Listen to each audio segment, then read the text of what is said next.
Boa noite a todos. Todos são bem-vindos. Vamos estudar a doutrina, melhorar o nosso conhecimento e, por sua vez, melhorar a nossa fé.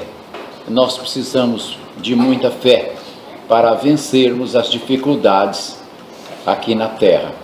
Estamos encarnados, presos a esse corpo carnal pesado, e o corpo nos induz a muitos erros. E é para nos induzir mesmo que nós pedimos para reencarnar, para ver se preso ao corpo nós conseguíssemos vencer certas tendências que nos levam a cometer erros e que prejudicam o nosso progresso espiritual. Nós queremos progredir, vamos progredir, e temos que agora, com a bênção da doutrina espírita, lutar contra as nossas más tendências. Para vencer as más tendências é preciso boa vontade e estudo da doutrina, construindo uma fé verdadeira, uma fé perseverante. No capítulo 6 do Evangelho diz: O Cristo Consolador, vinde a mim, todos vós que sofreis e que estáis sobrecarregados, eu vos aliviarei. Tomai meu jugo sobre vós e aprendei de mim, que sou brando e humilde de coração, e encontrareis o repouso de vossas almas, porque meu jugo é suave e meu fardo é leve. Mateus, capítulo 11, versículos 28, 29 e 30. Jesus convida todos: vinde a mim, vós que sofreis, estáis sobrecarregados. Ora, o mundo terreno nos sobrecarrega mesmo, e nós ficamos com a visão muito curta, só vendo interesses materiais, e nem mesmo costumamos crer tanto assim em Deus. Só passamos a crer mais depois de muito estudo, de muita dedicação, principalmente quando conhecemos a doutrina espírita. O nosso fardo, disse Jesus, o meu jugo é suave, o meu fardo é leve. O nosso fardo se torna bem mais pesado, aparentemente, porque nós imaginamos que ele fica muito pesado quando nós não temos fé suficiente, quando nós não sabemos por que sofremos. Com a doutrina espírita, nós sabemos por quê. Nós sabemos que estamos aqui encarnados, mais precisamente reencarnados, com a finalidade de melhorar o nosso espírito. A finalidade da vida, qual? Perguntam os filósofos. Apenas evolução espiritual. Só tem este motivo de estarmos aqui. Porque nós não vivemos na Terra definitivamente na carne, todo mundo sabe disso. Mas vivemos onde? No mundo dos espíritos, na vida espiritual. E para nós progredirmos lá, nós precisamos vir para cá. E viemos para cá, encarnamos com um programa. E cada um tem um programa adequado ao seu grau de aprendizado, à sua necessidade de aprendizado. Por isso que um tem filhos problemáticos e outros não. Por isso que para uns a vida parece muito difícil e para outros nem tanto. Há muitos fatores que influem: a dedicação, a concentração nos estudos, a organização da vida, o controle dos nossos impulsos, da nossa vaidade. Tudo isso influi na nossa vida. Mas meu jugo é suave, quer dizer, a obediência da lei que eu lhes ensino. Isso aqui é o jugo. Jugo é aquilo que cobra de nós, é a canga que prende o boi. E aqui a lei nos prende, a lei nos obriga, nos convida a sermos mansos, pacíficos, cheios de amor. E nós nem sempre somos assim, porque não conseguimos. E enquanto não conseguimos, nós vamos ferindo a lei. E aí temos um fardo cada vez mais pesado. Mas se nós obedecêssemos a lei de Deus, nós não sofreríamos tanto. Nós venceríamos certos obstáculos com maior facilidade. Então o jugo é a lei. O jugo, ele diz, é suave. Suave por quê? Porque só exige prática do bem, prática da caridade. O mal que praticamos é por nossa conta. Deus não nos autoriza a praticar o mal, e o mal não existe na natureza fora do homem. É só o homem que pratica o mal, porque ele ainda é um espírito de pouco desenvolvimento e não consegue controlar os seus ímpetos. Surge dentro dele aqueles arroubos de orgulho, de vaidade, de ambição desmedida, de descontrole, e ele vai cometendo as suas tolices, os seus erros, e aí vê que precisa se modificar, aí pede provas mais difíceis, e vem para cá, vivendo uma vida sem fé, sem esperanças, não sabendo por que está enfrentando dificuldades. Ele praticamente sofre com um pouco de revolta no seu coração. Por que que eu sofro tanto e vejo pessoas que não sofrem? Para nós, aparentemente, os outros não sofrem, só nós é que sofremos, que é um grave erro, tá? Os outros sofrem muito também, é que nós só sabemos avaliar a nossa dor. Aí parece que a nossa dor é a maior do mundo, parece que ela é a maior pelo nosso egoísmo, pelo nosso orgulho. Nós queremos ser vítima a todo custo, mas há outro fator, a falta de fé e o desconhecimento do Espiritismo. Se nós sabemos que temos um filho, por exemplo, deficiente, porque nós demos causa em encarnação anterior, e que agora o melhor remédio para a nossa alma é criá-lo direitinho, é ampará-lo, nós vamos ter motivo para isso, e vamos ampará-lo.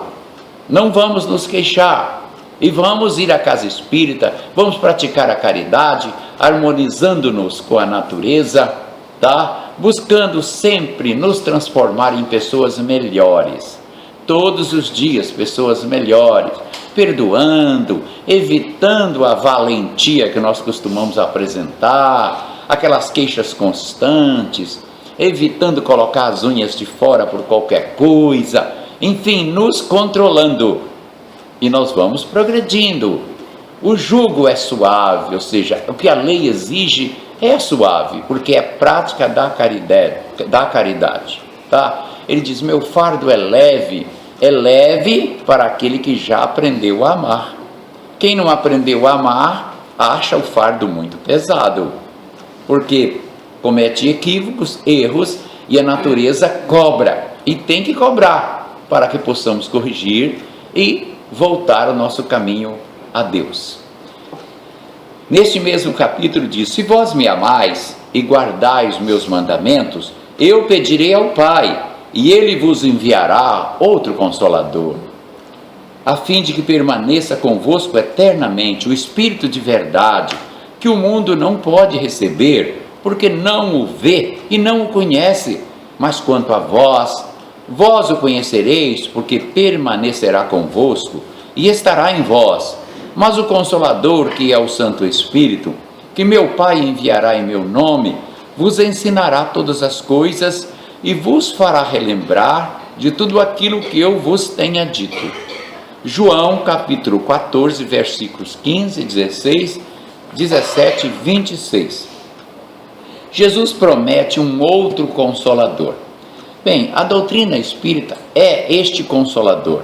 Ela veio para consolar, para instruir, para mostrar um novo caminho, um motivo de viver. Qual o motivo de viver? Já falei no começo, evolução espiritual. E por isso nós temos que suportar as dores, suportar as ingratidões, suportar as dificuldades, lutar contra elas, mas lutar com armas lícitas, com recursos lícitos. E se não pudermos vencer tudo como nós queremos, temos que ter resignação para suportar, porque a resignação demonstra aceitação do Espírito às leis de Deus. Então é preciso isso.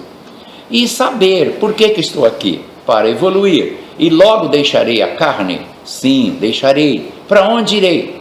Irei para o mundo dos espíritos. Onde fica? Em volta da terra, na dimensão espiritual. E a vida lá é ruim, boa, como é? A vida é maravilhosa para os espíritos que já sabem amar. É mais ou menos boa para os que sabem mais ou menos amar. É ruim para os que não amam e têm ódio. E é assim lá no mundo espiritual? Não. É ruim para os espíritos que nem chegaram nas colônias espirituais, porque mundo espiritual saiu do corpo, já é mundo espiritual. E quando o espírito tem a mente muito sobrecarregada de tolices, de maldades, de revoltas, de egoísmo, de orgulho, ele não consegue ser conduzido para o mundo espiritual propriamente dito, que são as colônias espirituais. Ele fica retido nas regiões pesadas que chamamos de umbral, porque ele está pesado, ele fica retido lá, até perder as energias negativas dele, os fluidos pesados dele. Aí sim ele é levado para as moradas espirituais. Lá nas moradas espirituais, se for logo nas primeiras moradas, nós vamos viver de acordo com o nosso grau evolutivo, mas a vida lá ainda assim é, como diz vulgarmente, 1000 vezes melhor, porque não temos cansaço que temos aqui, não temos a necessidade de lutar para acumular capital, não se precisa mais construir empresas, lutar tanto, tentar conquistar recursos para viver uma velhice melhor. Primeiro, lá não tem velhice, espírito não fica velho, espírito pode chegar lá bem velhinho, desencarnar, vamos supor, com 99 anos de idade, todo enrugadinho, baixinho, assim. E se ele chegar lá e se ligar à vida espiritual, em breve ele já está com fisionomia jovem. Ele não vai querer se aparecer como um jovem de 18 anos, não. Ele não quer. Ele não, quero ser jovem de 18. Ele vai mudando a aparência dele para uma aparência mais agradável, lá pela meia-idade, pelos 50, 45, depende de como ele desencarnou e como ele quer, e depende do grau evolutivo dele. Se ele tiver um grau evolutivo bastante avançado, ele nem fica aqui nas colônias, ele vai para dimensões mais altas. Em virtude dele ter avanço, ele é leve, bem leve, e aí ele muda a sua aparência com a maior facilidade, porque o corpo que envolve o espírito, o nosso corpo chamado perispírito, ele é muito plástico, ele obedece à mente. Aí se ele botar na mente, eu não quero ser um velhinho de 98 como eu desencarnei, eu quero ter lá por uns 40, ele vai apresentar-se aspecto de 40. E se ele quiser, não, eu quero me apresentar como um jovem de 18, ele vai se apresentar como um jovem de 18. Eu já perguntei aos espíritos, ele diz, não, ninguém faz questão aqui de ser jovem de 18, não. Eles até nem gostam muito, porque muitos deles têm conferências, reuniões, e não se sentem bem chegando lá participar com a cara de um jovem de 18. Ele quer estar com a cara de uns 50, e todo mundo sabe, porque se sente mais respeitável, é assim. Agora, tem gente, o espírito que já desencarnou com 18 e está ainda trabalhando, ajudando, e nem pensou nisso, aí continua com cara de 18, Enfim, o que estou tentando dizer? Que a velhice lá não existe. Então não preocupamos com o quê? Com aposentadoria, com planos de saúde, entendendo?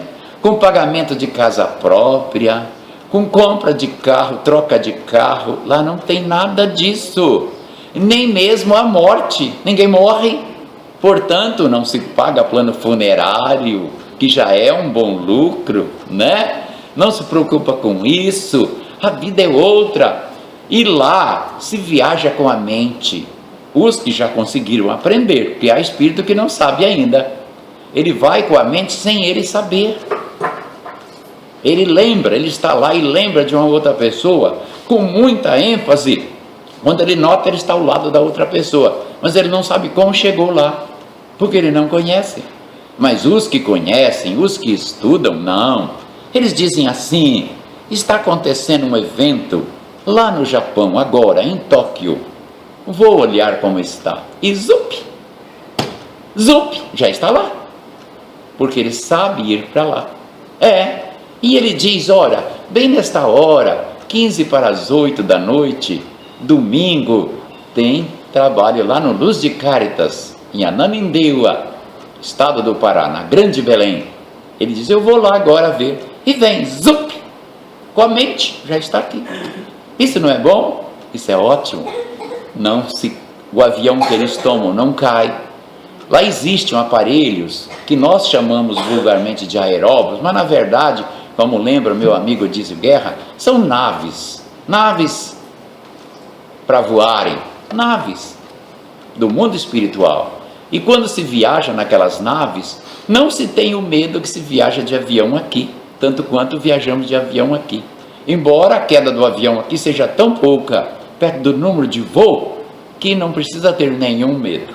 Se tiver que cair, vai cair mesmo, né? Então não precisa ter medo. Tem que orar e tomar o avião. Mas lá nem isso tem, nem acidente de aeróbus tem lá. Então não tenha medo. E se não puder ir de aeróbus, vá com a mente mesmo. E vá para onde quiser. Não paga passagem, vai e volta logo. Com o desenvolvimento espiritual lá, se olha flores e vê beleza que aqui na terra não tem. Meu Deus, que coisa linda! É assim, o horizonte, o pôr do sol, tudo lá é mais belo, porque a beleza é proporcional ao grau evolutivo do espírito. Se ele tem evolução, tudo para ele é mais belo. Até a música para ele é mais bonita. E vocês vão dizer, já estou querendo evoluir. Eu também, todo mundo. Esse tem que ser o nosso desejo. Sabendo disso, nosso fardo aqui, por mais pesado que seja, ele tem que se tornar leve. Nós vamos suportá-lo com fé. Então, o Espírito de verdade, conforme Jesus disse, veio à terra trazer o Consolador, ou seja, trazer a doutrina espírita. Claro que esse Espírito veio chefiar uma pleiade de espíritos e revelaram então a doutrina espírita através de Allan Kardec, não exatamente Allan Kardec, e sim por um grupo de médiuns. E o Kardec coordenou, compilou e montou em código, apresentando a doutrina à humanidade por ordem de Jesus. Então, estudar a doutrina espírita é uma bênção, mas é preciso acreditar, estudar, ter certeza, participar das sessões de estudo, vir nas sessões de palestras, participar lá nas sessões de desobsessão, ver problemas, ver espírito reclamando, ouvir, aliás, espíritos dizendo que passaram por situações difíceis porque eram incrédulos ou porque praticaram mal, e ouvir espírito dizendo que ficaram muito contentes com o desencarne porque levaram uma vida correta, cheia de bondade. Enfim, a doutrina espírita é uma bênção para aquele que acredita, para aquele que estuda, para aquele que conhece, para aquele que desenvolve uma fé verdadeira. A fé na vida futura, apoiada em Jesus, é muito salutar. Faz com que nós possamos vencer todas as dificuldades, todo tipo de ingratidão, ter paciência, esperança para chegar no que queremos. Portanto, o Consolador é a doutrina espírita. O Espírito de verdade é um Espírito que chefiou um grupo de espíritos trazendo a doutrina espírita. Tá? Não tenham dúvida sobre isso. Vamos estudar cada vez mais a doutrina e ter certeza da finalidade da nossa vida aqui na Terra. Tá? Vocês vão de argumentar assim. Disse Jesus que o fardo é leve, mas há pessoas que dizem que não suportam o seu fardo. Sim, os espíritos dizem, Deus nunca dá fardo mais pesado do que as forças daquele que vai suportar. Nunca! Mas por que tem pessoas que não suportam? Porque não oram, porque não têm fé, porque não buscam esperança, então o fardo parece muito pesado. Uma senhora em São Paulo, mãe de 4 meninos, e o interessante, os 4 meninos são paraplégicos. É muito menino paraplégico para uma pessoa só. Só que ela já tinha 2 filhas antes, normais, e já moças, quando os meninos foram nascendo. E as moças tinham vindo com um programa de ajudar os irmãos. socorrer os irmãos, amparar a mãe. Era obrigação delas, elas assumiram este compromisso. Mas ela se desentendeu com o pai e o pai foi embora. E ela ficou sozinha com as 4 crianças. E orando, e o Espírito se comunicou numa casa espírita lá em São Paulo, que ela frequentou, e disse: você suportará sim. Você sempre terá força para vencer. O fardo nunca é mais pesado do que suas forças. Se você tiver fé, e você tem 2 filhas que vão te ajudar. E elas ajudaram mesmo, e ela venceu. Então, quem não conhece a doutrina diz: isso é impossível, mas não é não. Quando nós temos ânimo, coragem e fé, nós venceremos, mesmo que o fardo nos pareça muito pesado. Nós precisamos entender o seguinte: disse Jesus assim: ligou na terra, ligou no céu, desligou na terra, desligou no céu. E também Jesus disse: a semeadura é livre, mas a colheita é obrigatória. Isso é a mesma lei. Quando ele diz ligou na terra, ligou no céu, quer dizer, aqui na terra, quando nós, por exemplo, arrumamos uma inimizade e fazemos questão de nos tornar mesmo inimigo daquela pessoa, aquela pessoa sai da nossa presença para o mundo espiritual, vamos imaginar assim, levando o quê? Ressentimento contra nós. Ou nós também ficamos com ódio daquela pessoa. Ora, isso é um vínculo que nós criamos, vínculo de ódio. Quando nós chegarmos lá no mundo espiritual, nós vamos observar que nós temos o vínculo com esta pessoa que é declaradamente nossa inimiga. E nós vamos ter que eliminar esse vínculo, porque ele vai atrapalhar o nosso progresso espiritual. Vamos ter que eliminar esse vínculo. Aí que nós vamos compreender o que Jesus disse. Ligou lá na terra, está ligado também aqui no céu. Mas e se eu tivesse me ligado através de um grande amor, de muito bem que tivesse praticado bem?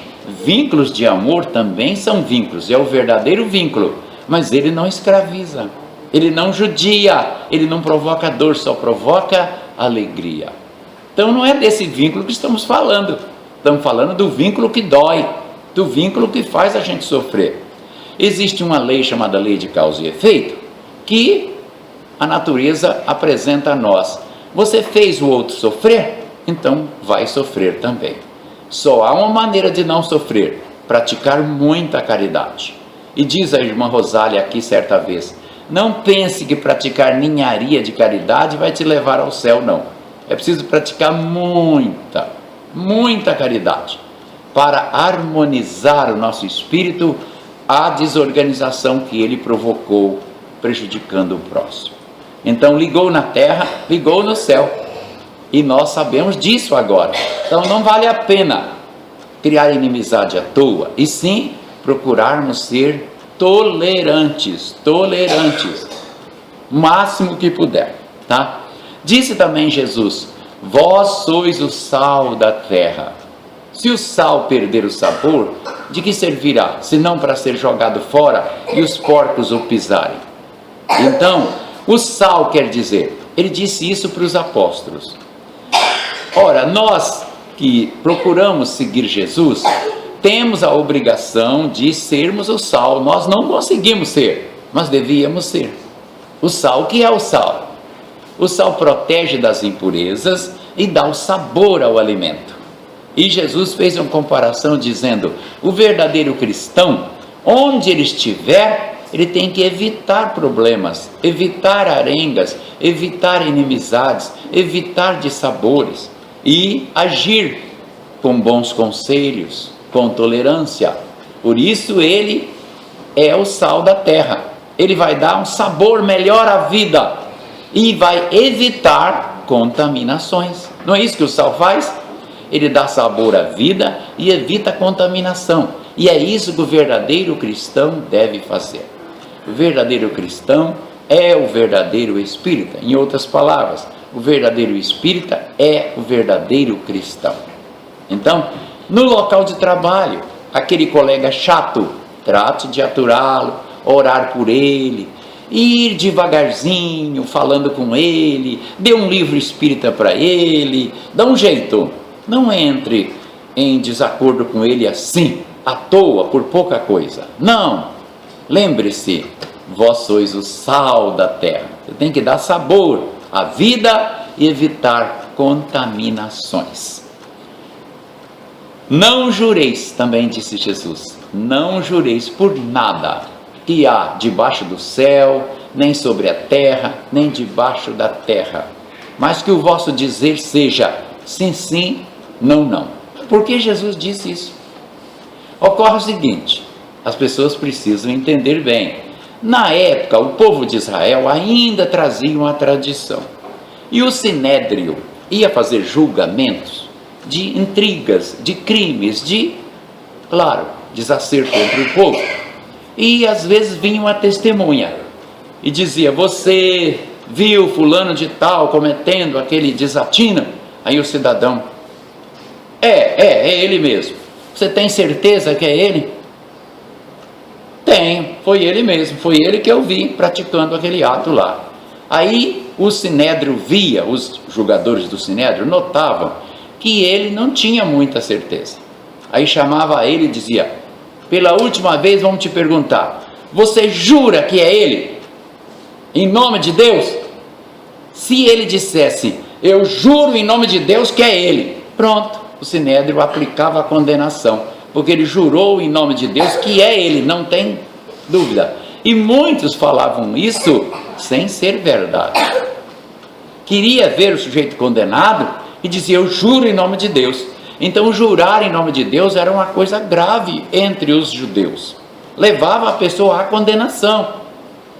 Claro que aqui no Brasil não é assim, mas lá era.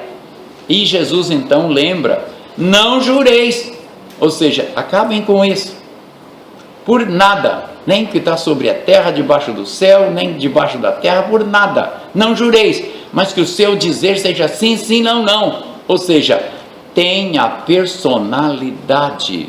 Quando alguém vier te pedir alguma coisa, e você achar que não pode conceder, diga, não meu amigo, não posso conceder, infelizmente não posso te ajudar. Ou então dizer, foi ele quem fez? Diz, não, eu não ouvi. Diz firmemente, ou então diz, foi ele sim. Ou seja, sim, sim, não, não. Não deixe dúvida em sua palavra, porque senão a dúvida pode levar os outros ao prejuízo. Por isso que Jesus acabou com esse juramento, tá? E no nosso dia a dia, nós temos a mania de jurar em nome de Deus para garantir as nossas mentiras. Eu juro por Deus que eu estive lá, falei com o fulano, e nem esteve lá, só para garantir mentiras. E nós sabemos que mentira é reprovável diante de Deus, causa prejuízo ao próximo e a nós mesmos. Nós a mais, que quem leva prejuízo aos outros já está causando prejuízo assim, tá? Por isso que não devemos então nunca ter palavra duvidosa, e sim ter personalidade em dizer sim, sim ou não, não. É preciso entender o seguinte, que os ensinos de Jesus, conforme a doutrina espírita, eles foram revelados, os ensinos também de Deus no Antigo Testamento, porque no Antigo Testamento não se falava em Jesus ainda, e sim Deus. E aqueles ensinos que estão lá, eles vieram de acordo com o grau de entendimento do povo naquela época. Então não quer dizer que seja palavra exata de Deus eterna, palavra eterna, uma verdade eterna, como aquelas que Jesus ensinou e disse, pode passar o céu e a terra, mas minhas palavras não passarão. Eu sou o caminho, a verdade e a vida. Ora, Jesus podia dizer isso, porque é um espírito puro. Espírito puro chegou na verdade plena, não erra, não tem dúvida de nada. Por isso que tudo que ele ensinava, como ensino, era verdade. Mas na época do povo judeu, ou seja, no Antigo Testamento, não era assim. Eles recebiam ensinos na proporção da necessidade, da educação e do entendimento. Então, muitas pessoas abrem hoje a Bíblia e abrem no Antigo Testamento e pensam que tem que ser daquele jeito. E o tempo já passou, a cultura já é outra, nem o povo de Israel pratica mais aquilo. Quer ver? Vamos dar um exemplo. Na época disseram Não se pode comer carne de porco. Está lá escrito em Deuteronômio 12. Não se pode comer carne de porco, é abominação ao Senhor. Não pode também comer peixe de pele, é abominação ao Senhor. Hoje nós sabemos por que veio essa recomendação do alto, em nome de Deus, para o povo judeu não comer carne de porco e peixe de pele. Por quê? É só raciocinar. Ora, o povo de Israel vivia em contendas. Para eles, a solução dos problemas era na base da espada. Portanto, o exército israelita vivia com vários guerreiros feridos. Já imaginou o ferido lá na enfermaria comendo um belo pedaço de carne de porco? Ele não ia se curar nunca, ia demorar, porque a carne de porco contém reima. Reima não é nenhuma doença, é a concentração de proteína além do normal, conforme estabeleceu o estudo feito por duas universidades, a de Campinas e a do Ceará, de Fortaleza. Tem muita proteína e o organismo, que tem um sistema de defesa subcutâneo, quando a pessoa ingere aquele tipo de alimento, o corpo estranha e reage, achando que é agressor, e reage. E se tiver então uma ferida, um machucado, um corte, vai demorar a cicatrização e vai arder muito, até que o organismo acostume com aquele novo agressor, com aquela nova carne de porco. Aí o cara tinha de ficar comendo carne de porco, pelo menos por uns 10 dias, para o corpo se acostumar. Aí já teria curado mesmo, né? Para o corpo se acostumar. Então, para evitar a dificuldade, que o povo de Israel não tinha laboratórios como temos hoje. Eles se curavam com ervas, e muitas nem ervas tinham tantas quantas eles precisavam. Então tinha de evitar que azangasse as feridas dos soldados. Então não convinha comer nem peixe de pele, nem carne de porco, e ele, lá na Bíblia está faltando camarão, devia ter colocado lá. Camarão é horrível para quem tem feridas, né? É pior do que peixe de pele, pior do que carne de porco.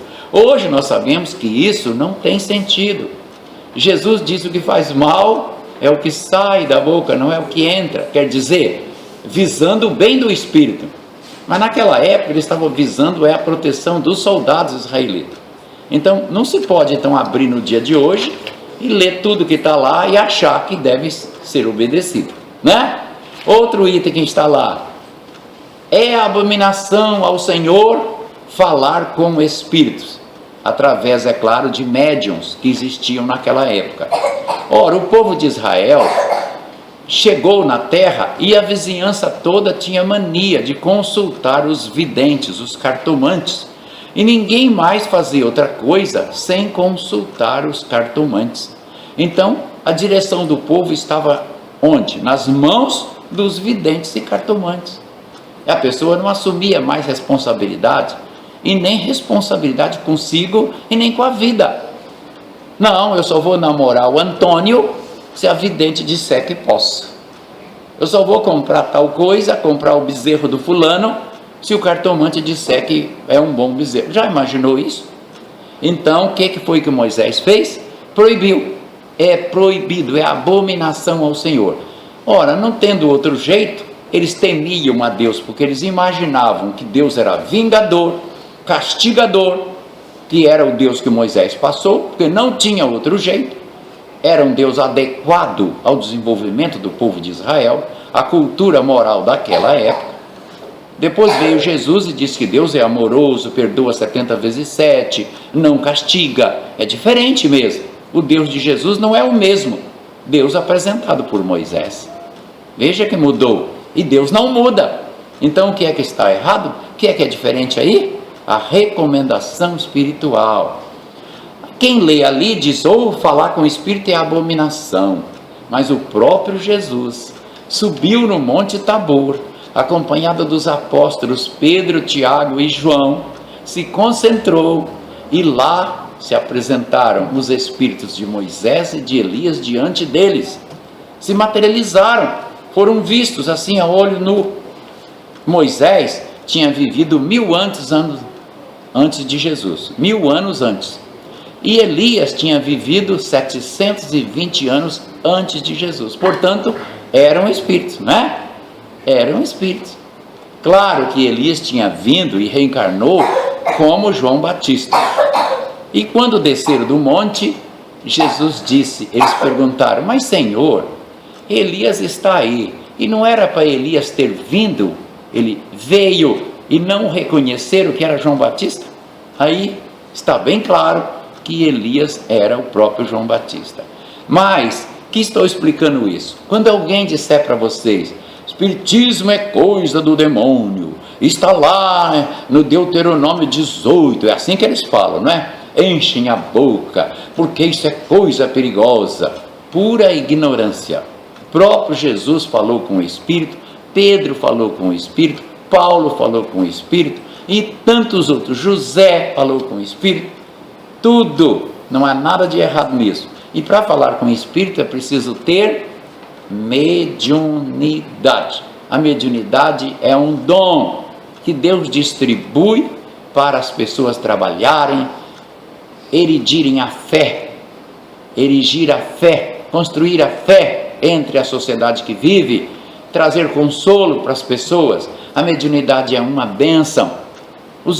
As grandes descobertas do mundo foram todas através de mediunidade.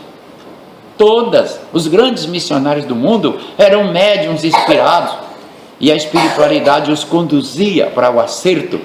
Portanto, a mediunidade permite a comunicação com os espíritos e eles, os espíritos superiores, trouxeram a doutrina espírita para conduzir a humanidade ao acerto, ao bem, à evolução e diminuir o sofrimento de todos nós. Tá? Outra coisa que está lá também, bênção e maldição, Deuteronômio 12. Diz que Deus manda a bênção e Deus manda a maldição. Hoje nós sabemos que não é nada disso. Deus não manda maldição nunca. Deus é amor, não sabe mandar maldição. Maldição não existe na palavra de Deus. A maldição só existe na cabeça do homem. Só o homem que tem condições de desejar o mal para o outro. Tá? O homem e espíritos maus, é claro, mas a maldição, espíritos adiantados não conseguem maldizer nem fazer o mal a ninguém, e Deus é puro amor, não pratica maldição a nada neste universo. Ele é amor, envolve todo o universo, irradia seu pensamento em todos os planos da vida, em todos os átomos, em todas as células, em todos os seres vivos. É só orar e recebe a emanação do pensamento divino, tá? Portanto, nada de pensar que Deus vai me castigar, vai me amaldiçoar porque eu fiz isso, fiz aquilo. Não, não vai acontecer isso. Mas, se nós fizemos algo errado, nossa consciência vai cobrar e nós vamos ter que corrigir. Nós vamos sentir mal pelo erro que nós praticamos a nós mesmos, tá? Nosso tempo já está esgotado e eu agradeço a todos. Muito obrigado.